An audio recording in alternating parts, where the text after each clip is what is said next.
SC ST बस्तियों में भी जाना चाहिए। नहीं, हम जाते नहीं SC ST की बस्तियों में, वो जाते हैं। अरे ये सब लोग पहले क्षत्रिय थे, इन्होंने धर्म को बचाने के लिए चमड़े का उपयोग कर लिया, धर्म को बचाने के लिए मांस ले आए, धर्म को बचाने के लिए इन्होंने मुस्लिम बेगमों का मल उठा लिया, इसलिए उनको भंगी बोलते हैं। भंगी शब्द क्या है? ये धर्म भंग किया गया उनका। ये सब मुसलमानों के कारण हुआ। ये धर्म योद्धा है, हम उनके साथ छुआछूत करेंगे, भेदभाव करेंगे, मंदिर में नहीं आने देंगे, तो वो फिर कल मोहन राम थोड़ी रहेगा, वो मोहम्मद बनेगा। और जब वो मोहन राम मोहम्मद बनेगा तो तुम्हारे घर के आगे झाड़ू लगाने नहीं आएगा, वो तलवार लेकर के आएगा। सेठ जी बहुत मजे कर लिए, निकलो बाहर, हमारा घर है। वो काला पहाड़ का उदाहरण याद कर लो, आसाम में यही हुआ था। ये जितनी बीमारियां हैं, ये घूंघट प्रथा अपने यहाँ तो कम है गंगानगर में। ये घूंघट प्रथा क्यों आई? राम ने, सीता ने, आपने फोटो देखा होगा शिव पार्वती का, रामायण महाभारत भी देखी, किसी महिला ने घूंघट नहीं निकाला। हमारी महिलाएं क्यों निकालती घूंघट? मुसलमानों से बचने के लिए। न तो चेहरा देखेगा न ले जाएगा। दिन में शादी क्यों हो गई? रात में शादी क्यों हो गई? शादी करोगे तुम्हारी पत्नी 7 दिन हमारे पास रहेगी, फिर तुमको देंगे। हमने कहा चोरी छुपे शादी करो रात को। सारे विवाह दिन की जगह रात में हो गए। दक्षिण भारत में तो दिन में होते हैं, क्योंकि उधर मुगल गए नहीं। हमारी दादी परदादी सब अनपढ़ क्यों हो गई? इसलिए अनपढ़ हो गई क्योंकि बच्चियाँ स्कूल जाती थी, मुसलमान उठा के ले जाते थे, तो हमने कहा भैया स्कूल जाना नहीं। ये सब हमारी दादी परदादी अनपढ़ हो गई। तो हमारे यहाँ तो कर्णगी, गार्गी, कितने विद्वान, सीता कितनी विद्वान थी।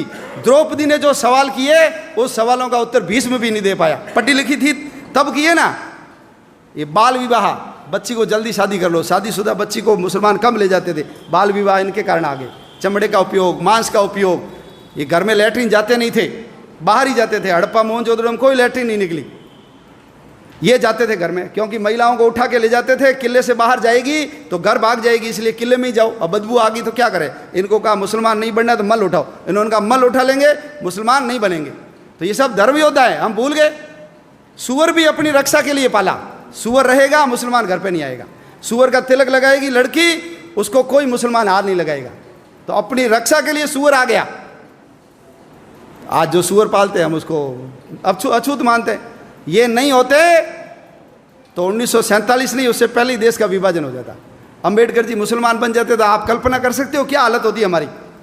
अंबेडकर जी ने कहा ऐसे किसी धर्म में नहीं जाऊंगा जिसकी जड़ें विदेश से जुड़ी हुई है, इसलिए बौद्ध बने। कोई फर्क नहीं पड़ा, बौद्ध बने तो वही अंबेडकर जी रहे। उनके पिताजी का नाम रामजी अंबेडकर रहा, उनके गुरु का नाम महादेव अंबेडकर, कोई फर्क नहीं पड़ा।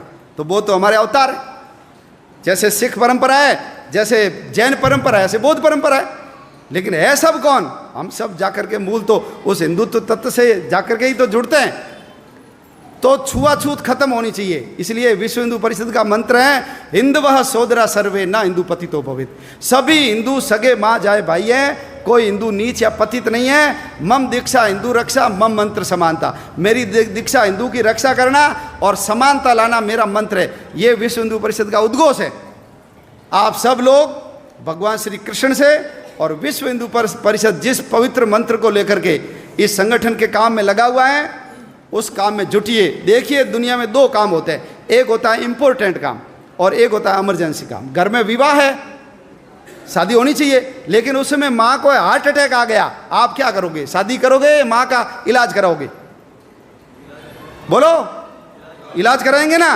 तो ध्यान रखना, यदि हम नहीं रहे तो जैसे जम्मू कश्मीर से हिंदू भाग गया, जैसे इराक से हिंदू को भगा दिया, जैसे अफगानिस्तान से हिंदू को भगा दिया, पाकिस्तान से भगा दिया, नेपाल से भगा दिया, भूटान से भगा दिया, तिब्बत से भगा दिया, उधर म्यांमार से भगा दिया, श्रीलंका से भगा दिया, बाली, जावा, सुमात्रा, इंडोनेशिया, मलेशिया, जावा, ये सब हमारे थे, लेकिन सब के सब चले गए। ध्यान रखना, हमारे गुरु नानक देव जी का जन्म स्थान चला गया।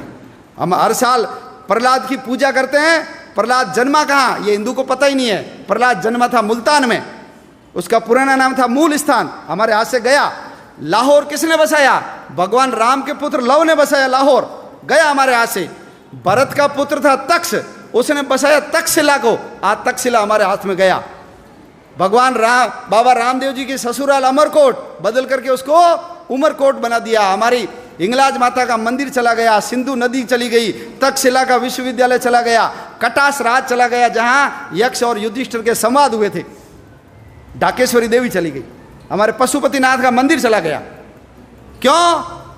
सब लोग, मैं, मेरा परिवार, बस समाज जाए भाड़ में, दुनिया जाए चूल्हे में, हमको कोई लेना देना नहीं, मेरे घर पे आँच नहीं आनी चाहिए। यदि यही करते रहे तो आने वाले समय में और हमारा समाज छोटा होगा और हमारे देश के टुकड़े होंगे। हमको सबको यदि समाज को बचाना है, धर्म को बचाना है, आने वाली अपनी औलादों की रक्षा करनी है, हम तो चले जाएंगे, लेकिन चौथी पांचवी पीढ़ी सब रोएगी देखना हमको कि तुम लोगों ने सब पता था, तुम केवल मैं और मेरा परिवार पैसे के चक्कर में लगे रहे, देश समाज धर्म के काम में नहीं लगे।